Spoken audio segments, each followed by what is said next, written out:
नमस्कार, ईवा 24 न्यूज में आपका स्वागत। मैं हूं रीति। आई देखते हैं क्या है आज की प्रमुख खबरें। शारदा शक्तिपीठ मैहर के पूर्व प्रधान पुजारी देवी प्रसाद का हुआ निधन। 16 नवंबर को किया जाएगा उनका अंतिम संस्कार। आपसी विवाद के चलते गाली गलौज का ऑडियो हुआ वायरल। सरदार सेना ने बताया कुर्मी समाज का 5 सौंपेंगे प्रशासन को ज्ञापन। और विधानसभा चुनाव 2023 का प्रचार रथ आज थमा। चुनाव की तैयारी को लेकर प्रशासन चाक चौबंद। इन खबरों को आगे हम विस्तार से देखेंगे। आपसी विवाद को लेकर की गई गाली गलौज के चलते सरदार सेना ने जिला प्रशासन को ज्ञापन सौंपने का निर्णय लिया है। बीते 2-3 दिन में एक ऑडियो वायरल हो रहा है जिसमें 2 व्यक्तियों के आपसी विवाद की बात सामने आई है। वायरल ऑडियो में अहिर गांव के रहने वाले मोनू सिंह नामक युवक द्वारा एक व्यक्ति से लगातार गाली गलौज की जा रही है, जिसके चलते अब सरदार सेना द्वारा कुर्मी समाज के खिलाफ इसे जोड़ा जा रहा है और प्रशासन को ज्ञापन सौंपने की बात कही गई है। हालांकि चुनाव के चलते अभी ज्ञापन नहीं सौंपा जाएगा। आने वाली 20 तारीख को ज्ञापन सौंपने की बात सरदार सेना के पदाधिकारी द्वारा कही जा रही है। वायरल ऑडियो में लगातार गाली गलौज की ही आवाज आ रही है। वहीं मामला पैसे के लेन देन को लेकर होना संभावित लग रहा है, क्योंकि जिस तरह से लगातार गाली गलौज की जा रही है और बाद में दूसरा पक्ष पैसे देने की बात करता है, तो उससे यह बात तो साबित होती है कि मामला लेन देन का ही है। लेकिन अब उसे समाज विशेष से जोड़कर सामाजिक वातावरण खराब करने की कोशिश की जा रही है। कभी कभी आपसी लड़ाइयां भी इसी तरह से वर्ग विशेष से जोड़कर राजनीतिक हित साधे जाते हैं, जिसके परिणाम बहुत ही घातक हो सकते हैं। सबसे पहले मैं आप लोगों का बहुत बहुत धन्यवाद देता हूं कि आप लोग हमारी मदद करने के लिए आए। अभी आचार संहिता लगी हुई है। आचार संहिता का उल्लंघन किया जा रहा है। हमारे कुर्मी समाज को एक मोनू सिंह ठाकुर द्वारा गाली दिया गया है। पूरे कुर्मी समाज को दिया गया है। क्या कहीं ये संविधान लिखा है, कहीं बायलाज में लिखा है क्या किसी कुर्मी को किसी भी जाति का आदमी हो ऐसे शब्दों का उपयोग करना चाहिए? बताइए, ऐसा नहीं होना चाहिए। आज उसे कुर्मी समाज को नहीं, पूरे हर एक जात हर समाज के आदमी को गाली दे रहा है। आज कुर्मी के नाम लिया है, कल किसी और जात के नाम लेगा। मेरा मानना यही है, शासन प्रशासन से कहना यह है उसके ऊपर कार्रवाई करे। अगर कार्रवाई नहीं करेगी तो हमारा कुर्मी समाज एकजुट होकर पूरे आंदोलन करेंगे और दिखा देंगे कि हम कुर्मी समाज क्या चीज़ हैं।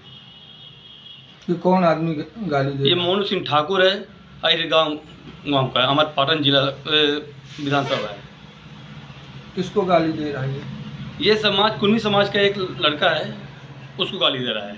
उसने सिर्फ बार बार विनती की, मैं ये क्यों मुझे गाली दे रहे हो। उसने वोट के लिए और मंत्री तक को गाली दिया है। तो क्या ऐसा कहीं किसी संविधान में लिखा है कि कुर्मी समाज को गाली एकजुट होंगे हम लोग? जिस दिन एकजुट हो जाएंगे ना, तो ये इनकी औकात समझ में आ जाए कि हम लोग क्या चीज़ हैं। ये मुट्ठी भर के आदमी हमारे कुर्मी समाज को गाली नहीं, हमारे अंदर की भावनाओं को इसने गाली दी है। हम का कह दे कि नहीं पहुंचे हम तक। 6 बजे से मोनू बोल रहा है। पूछ के बोली बारे ज्यादा इलाकेदार चढ़ी का हो गई बार अपराध तो ना हो कर भाई, जब नहीं जाना बारे ज्यादा इलाकेदार चढ़ी का आदमी जब जाने की अगर इच्छा होगा भाग। शारदा शक्तिपीठ के पूर्व प्रधान पुजारी का दुखद निधन हो गया है। श्री देवी प्रसाद जी के अंतिम दर्शन बुधवार 15 नवंबर यानी आज को निज निवास पाड़नटोला में रखी गई एवं अंतिम संस्कार कल 16 नवंबर को मैहर मुक्तिधाम में किया जाएगा। मां शारदा मंदिर के प्रधान पुजारी श्री 1008 श्री देवी प्रसाद जी का दिल्ली के एम्स अस्पताल में निधन 3:30 बजे दोपहर में हुआ बताया जा रहा है। 80 वर्षीय पुजारी जी लंबे समय से बीमार चल रहे थे। कुछ दिन पहले ही इलाज के लिए दिल्ली ले जाया गया था। मौके पर बड़े पुत्र पवन पांडे एवं छोटे पुत्र दीपक पांडे वहीं अस्पताल में हैं। पार्थिव शरीर का अंतिम संस्कार कल किया जाएगा। मैहर मां शारदा शक्तिपीठ के प्रधान पुजारी स्वामी देवी प्रसाद जी के आकस्मिक निधन पर छोटे भाई रमेश पांडे बम महाराज ने अपनी संवेदना व्यक्त की है। कुछ कहने की स्थिति में नहीं है। स्वामी के विषय में मेरे पास कोई शब्द नहीं है जो मैं उनके लिए एक शब्द बोल सकूं। यही कहूंगा कि ब्रह्म तत्व आए और ब्रह्मलीन हो गए और हम लोगों को कह के गए थे कि मैं छोड़ूंगा नहीं, लेकिन छोड़ के चलेगा, बस इतना ही कहूँ। संस्कार कब होगा ये महाराज जी का? संस्कार अगले दिन बुधवार को।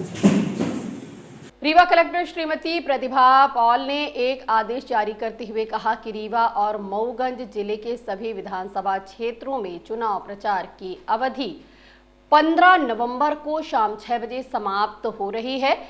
इस अवधि के बाद प्रिंट और इलेक्ट्रॉनिक मीडिया के साथ साथ सोशल मीडिया पर भी चुनाव प्रचार प्रतिबंधित रहेगा।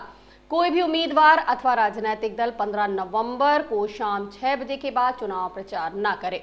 ऐसा करना निर्वाचन की आदर्श आचार संहिता का उल्लंघन माना जाएगा। ऐसा करने पर प्रकरण दर्ज कर कार्यवाही भी की जाएगी।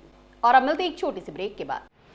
Pentium point group of institutions, a key to success. जी हाँ, Pentium point group of institutions, जहां पर आपको मिलते हैं BA LLB 5 year full time programme, LLB 3 year full time programme bar council of India से मान्यता प्राप्त हैं। MBA के 2 year full time programme AICTE New Delhi से मान्यता प्राप्त हैं। पेंटियम पॉइंट टेक्निकल कॉलेज में स्नातक व स्नातकोत्तर के सभी पाठ्यक्रम संचालित हैं, जिनमें प्रवेश प्रारंभ है। हमारा कॉलेज कोड है P500।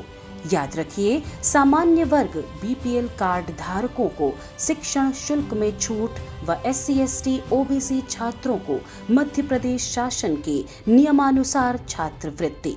आप संपर्क कर सकते हैं हमारे हेड ऑफिस में, जो है हेडगेवार नगर रेडियो कॉलोनी के सामने रीवा, और कॉलेज कैंपस में जो है करहिया सिमरिया रोड और हरदी सिमरिया रोड रीवा में।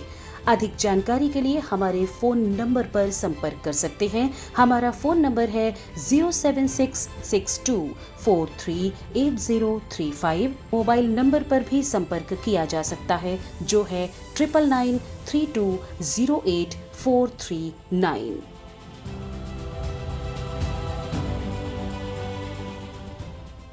विधानसभा चुनाव के प्रचार रथ का पहिया आज शाम 6 बजे से थम गया। अब उसके बाद प्रत्याशी व्यक्तिगत रूप से जनता से संपर्क करेंगे।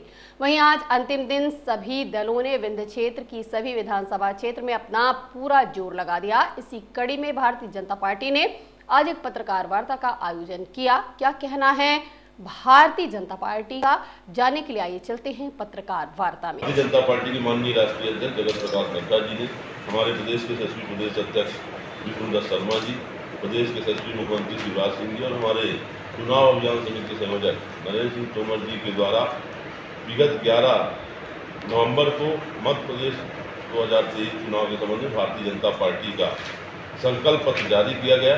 जिन संकल्प पत्रों में, जैसा कि भारतीय जनता पार्टी वाले में आज आता हम कहते हैं, जो हमने कहा वो हमने किया और जो हम कहेंगे वो आगे करेंगे। इस उद्देश्य के साथ भारतीय जनता पार्टी के द्वारा सितंबर के प्रथम सप्ताह में पूरे प्रदेश के सभी 230 विधानसभाओं में जन आशीर्वाद यात्राएं निकाली गई। उसके साथ ही मध्य प्रदेश के सभी 56 जिलों में प्रबुद्ध जन सम्मेलन किए गए और सभी जिलों में जन आकांक्षा पेटी रखी गई थी, जिसके माध्यम से हमने पूरे प्रदेश के सुझाव मांगे थे कि आगामी चुनाव के लिए क्या संकल्प पत्र होना चाहिए, प्रदेश की क्या अपेक्षाएं हैं, लोगों की क्या जन आकांक्षाएं हैं, और इन सारी चीज़ों को समाहित करते हुए भारतीय जनता पार्टी का संकल्प पत्र 11 तारीख को जारी किया गया। उसी संकल्प पत्र को आज मैं आपके सामने यहाँ रीवा जिले में रखना चाहूँगा। हमने संकल्प पत्र के माध्यम से जो प्रमुख हमारी 10 बातें हैं, एक तो पहला, आज पूरे दुनिया के अंदर, देश के अंदर बन चुका है कि किसी चीज़ की गारंटी अगर मोदी जी अपने आप में एक गारंटी है, मोदी गारंटी है। उस संबंध में हमने जो 10 प्रमुख बातें ली हैं, उसमें पहला तो हमारा है कि किसानों के लिए जो हमारा MSP होगी वह गेहूं के लिए 2700 रुपये प्रति कुंटल और धान के लिए 3100 रुपये प्रति कुंटल होगा। इसी तरह हमारी जो लाडली बहना योजना आई है, प्रदेश के 1,31,00,000 बहनों के खाते में यह जो लाडली बहना योजना के माध्यम से पैसा जा रहा है, यह लगातार अनवरत जारी रहेगा और इसको हम 3000 तक करेंगे। कोई भी परिवार, देश के अंदर प्रधानमंत्री जब 2014 में उन्होंने शपथ ली और उसके बाद उन्होंने घोषणा की कि हम देश के अंदर कोई भी गरीब बेघर नहीं रहेगा।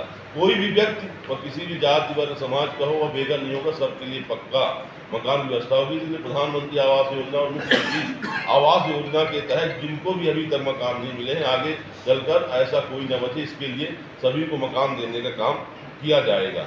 एक बहुत बड़ा वर्ग जो हमारा जंगलों से हमारे आदिवासी जनजातीय भाई बहन जो तेंदू पत्ता पे जिनकी आजीविका चलती है, उसको भी तेंदू पत्ता संग्रहण का हमारा दर 4000 रुपये प्रति बोरा तक किया जाएगा।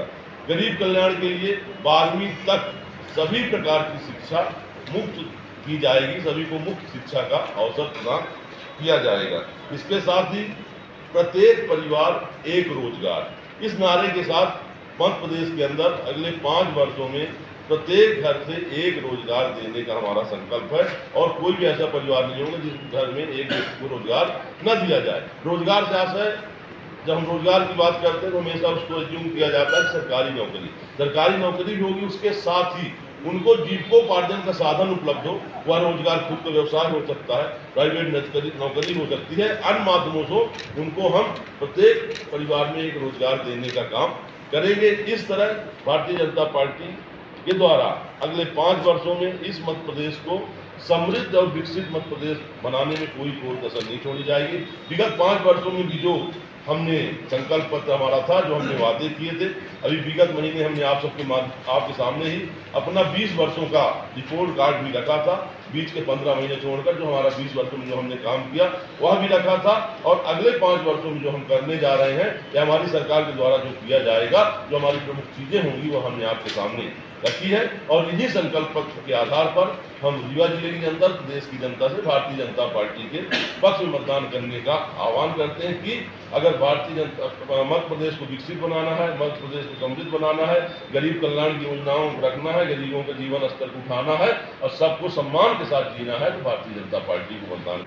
राजनीतिक दल है, चुनाव में है और चुनाव में देश की जनता के लिए, प्रदेश की जनता के लिए, जिले की जनता की भलाई के लिए हमको चुनाव प्रचार करना पड़ेगा। लोगों को ये बताना पड़ेगा।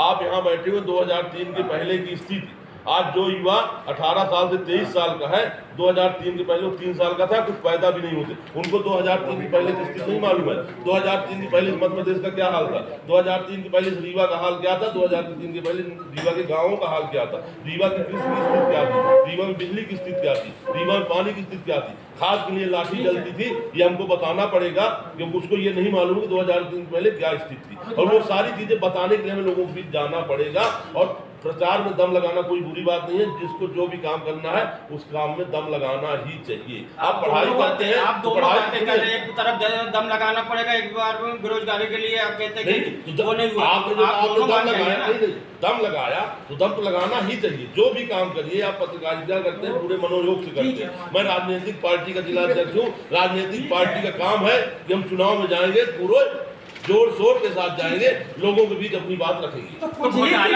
आपके भी हर समय पर घोटाला भी हुआ था, तो उसको भी तो आप मानिए कि हाँ घोटाला हुआ था।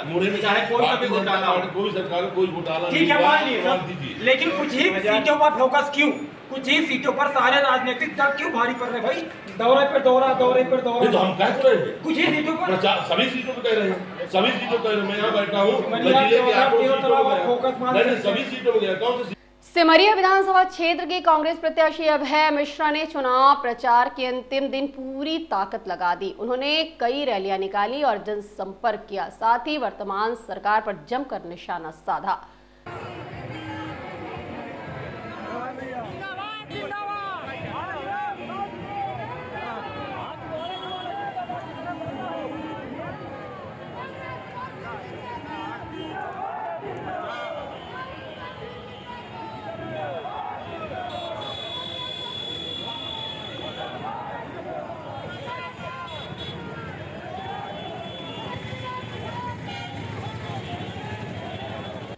रीवा से भाजपा प्रत्याशी राजेंद्र शुक्ल ने शिल्पी प्लाजा पहुंचे और व्यापारियों से अपने लिए समर्थन मांगा।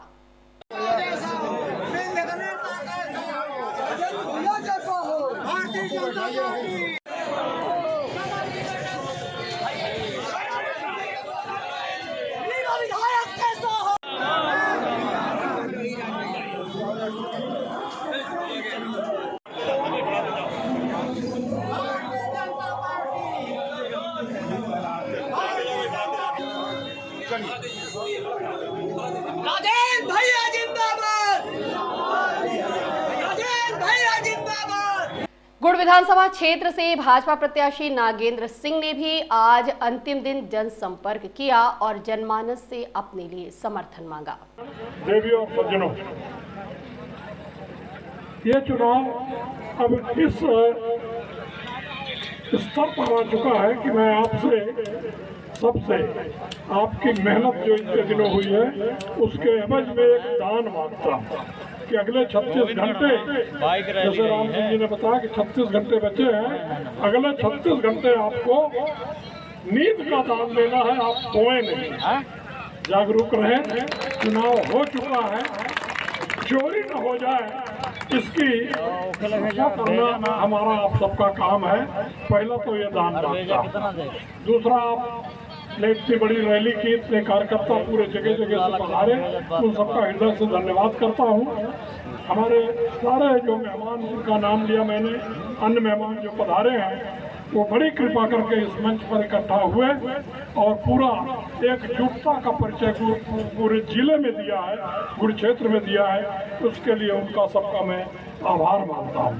चुनाव की दिशा तय हो चुकी है। हम चुनाव विकास के आधार पर मांग रहे हैं। 2003 और 2023 के भारत, मध्य प्रदेश, रीवा जिला, गोविंदगढ़, इसकी तुलना आप करिए, गुड़ की तुलना करिए और इस विहंगम दृश्य के आधार पर आपको ये चुनना है कि विकास के आधार पर आपको वोट देना है। हमारी जितनी सारी जन कल्याणकारी योजनाएं हैं, माँ के पेट में बच्चा आने से लेकर आज जन्दी कल्याण एवं लाडली बहना तक की योजना जो है, हमारे इस बात का प्रतीक है कि हमने न सिर्फ भूस्तरीय फिजिकल, हमने सिर्फ विकास नहीं किया है, हमने व्यक्तित्व का विकास किया है और हर व्यक्ति को, हर वर्ग के व्यक्ति को मजबूत आर्थिक रूप से, सामाजिक रूप से, शैक्षणिक रूप से मजबूत करने की कोशिश की है। चुनाव आयोग का समय नज़दीक आ गया है, इसलिए मैं पुनः आप सबका धन्यवाद करता हूं। हाँ, एक बात जरूर कहता हूं, नरेंद्र मोदी जिन्होंने एक बात कही है कि मैं काम शुरू करता हूं धरती पर और उसका जश्न मनाता हूं चांद पर, झंडे गाड़ का, उसको ध्यान रखिएगा। उनकी इज्जत, उनकी अस्मिता, शिवराज सिंह जी के जन कल्याणकारी योजनाओं की अस्मिता, उनकी इज्जत सब आपके हाथों में। आप 2 दिन सतर्कता से देख लें। आप सब विराजमान अतिथियों का हम स्वागत करते हैं, वंदन करते हैं और अभिनंदन करते हैं। कुछ ही क्षणों में हम सबके मार्गदर्शक, गुड़ क्षेत्र के विकास के पर्याय रहे हम सबके अगुआ आदरणीय विधायक जी मंचासीन हो रहे हैं।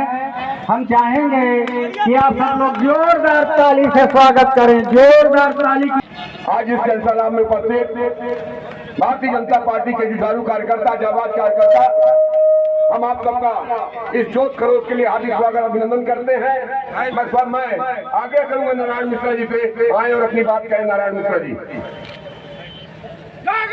संघर्ष करो, हमारे साथ संघर्ष करो, संघर्ष करो। चुनाव प्रचार के अंतिम दिन आज कांग्रेस प्रत्याशी राजेंद्र शर्मा ने रीवा विधानसभा क्षेत्र में कई जगह दौरे किए और मतदाताओं से समर्थन मांगा। बस ये आपसे वोट मांगने आए हैं, परिवार सहित दीजिएगा, ठीक है? और आपका सहयोग भी चाहिए, आपको जानकारी हुई? हाँ, मेरे जानकारी हुई, कल ही मेरे जानकारी हुई, फायर में भिजवा दिया था राती को मैं। मच्छरदानी वाले? हाँ, और वो भी बैठे थे, बड़ा भारी। अरे बहुत यहाँ से उसमें आप लोग रहते थे? हाँ,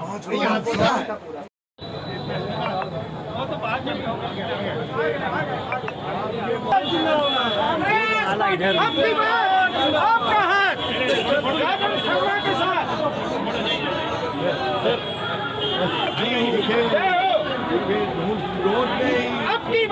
मध्य प्रदेश में एक ही माहौल है, बदलाव। सरकार बदल रही है, कांग्रेस आ रही है। हम लोग तो अपने साथियों के साथ शहर के मिलने जुलने ऐसे अक्सर निकलते हैं, आज फिर निकला। बीजेपी के तमाम बड़े दावे हैं इस विधानसभा सीट को लेके। मंत्री हैं राजेंद्र शुक्ल की तमाम विकास के कार्य हमने कर दिए। कांग्रेस को विकास कार्यों से आपत्ति है। कांग्रेस को विकास कार्यों से क्या आपत्ति है? विकास कार्य तो उन्होंने, उनके जनता ने रिजेक्ट कर दिए। विकास कार्य तो 16 महीने पहले महापौर के चुनाव में, नगर निगम के चुनाव में जनता ने उसका फैसला सुना दिया था कि क्या विकास हुआ। अब बार बार जनता क्या कहे? उनके सारे दावे झूठे हैं। उनका विकास कुछ लोगों के लिए है, कुछ जगह पे है। उनका विकास जन समुदाय के लिए नहीं है, जन सुलभ नहीं है, जनता की सुविधाओं के लिए नहीं है। उनका विकास अगर सुविधाओं के लिए होता तो उनको महापौर का चुनाव जीतने को मिलता। ये जो आपका संगठन है कांग्रेस का, इस बार पहले तो ब्लॉक स्तर तक रहा करता था, इस बार जमीन में वो संगठन है। कितना फायदा मानते हैं चुनाव में? इसका क्या फायदा मिलेगा कांग्रेस को? बहुत फायदा मिलेगा। इस समय हमारी कांग्रेस पार्टी का संगठन इतना मजबूत है कि हम लोगों को कुछ खास नहीं करना पड़ रहा, सब हमारा संगठन कर रहा है। पिछले मेयर इलेक्शन की तरह माहौल देख पा रहे हैं क्या? क्योंकि जिस तरह से ये भ्रमण हुआ, पिछले साल भी जो भ्रमण हुआ था उसमें तमाम लोग आपके साथ निकले, कांग्रेस के लोग निकले, आम जन साथ निकले। सेम वही वातावरण है, परिवर्तन। जैसे पिछली बार हम लोगों ने बाजार का भ्रमण किया था और उसके दुगने उत्साह से मार्केट में भ्रमण चल रहा है। पब्लिक जो है दुकानों की, वो भी कहती है हमको बदलाव करना है। पिछली बार से तगड़ा माहौल है, इस बार परिवर्तन पूरा है। राजेंद्र शुक्ला जी भारी बहुमत से चुनाव हारेंगे, ये जनता का कहना है, यह हमारा कहना नहीं है। दुकानदारों ने ये कहा कि जैसे हमने अपना महापौर जिताया था वैसे अपना विधायक बना। अब जनता का ही महापौर, जनता का ही विधायक रीवा बनाएगा। बीजेपी का दावा है कि तमाम विकास के कार्य हमने कर दिए। अब कांग्रेस को आपत्ति है उन विकास कार्यों से, इसलिए इस तरह की चीजें प्रोपेगेंडा की तरह फैला है। अगर बीजेपी का ये दावा है तो सवेरे 6 बजे से रात को 10 बजे तक रीवा विधायक गली गली क्यों घूम रहे? जन आशीर्वाद यात्रा विकास पर मुख्यमंत्री ने क्यों करा? गवर्नमेंट का जनता का पैसा क्यों खर्चा किया? सारा विकास 146 करोड़ का नगर निगम में हम लोगों ने 1 साल के अंदर कराया। जनता जब जाते हैं तो खड़ी हो जाती है, कहती है ये रोड बाबा ने बनवाया है, ये नाली बाबा ने बनवाया है, ये लाइट बाबा ने लगवाया है। हम वोट इस बार राजेंद्र शर्मा को देंगे।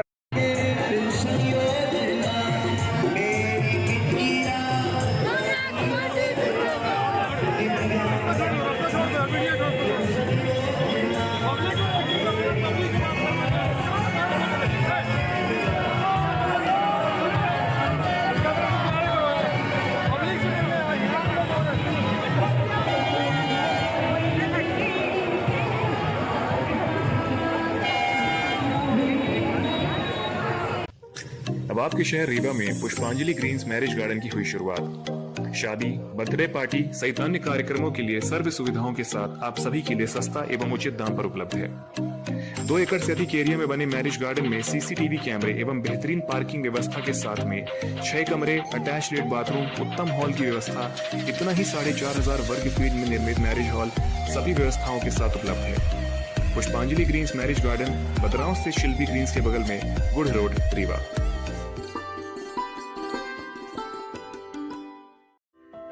हड्डी जोड़ एवं रीढ़ रोग तथा स्त्री रोग एवं प्रसूति रोग का इलाज एक ही छत के नीचे। विघ्नहर्ता hospital and trauma centre, hotel landmark के पास, रतहरा, रीवा। डॉक्टर संतोष सोनी, पूर्व चिकित्सक, बॉम्बे हॉस्पिटल, मुंबई। हड्डी जोड़ एवं रीढ़ रोग विशेषज्ञ, छोटे चीरे एवं दूरबीन विधि द्वारा हाथ तथा पैर की हड्डियों का ऑपरेशन।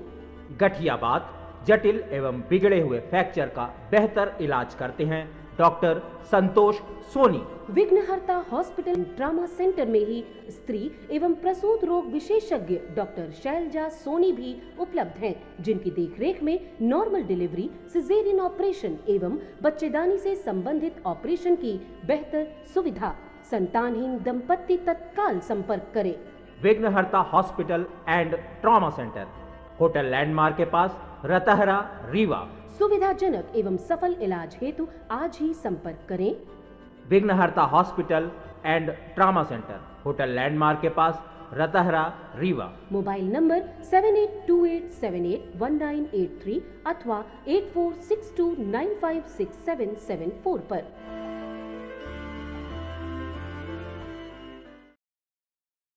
आज की खबरों में बस इतना ही। नई खबरों के साथ हम होंगे पुनः उपस्थित। इजाजत दीजिए रीति को। नमस्कार।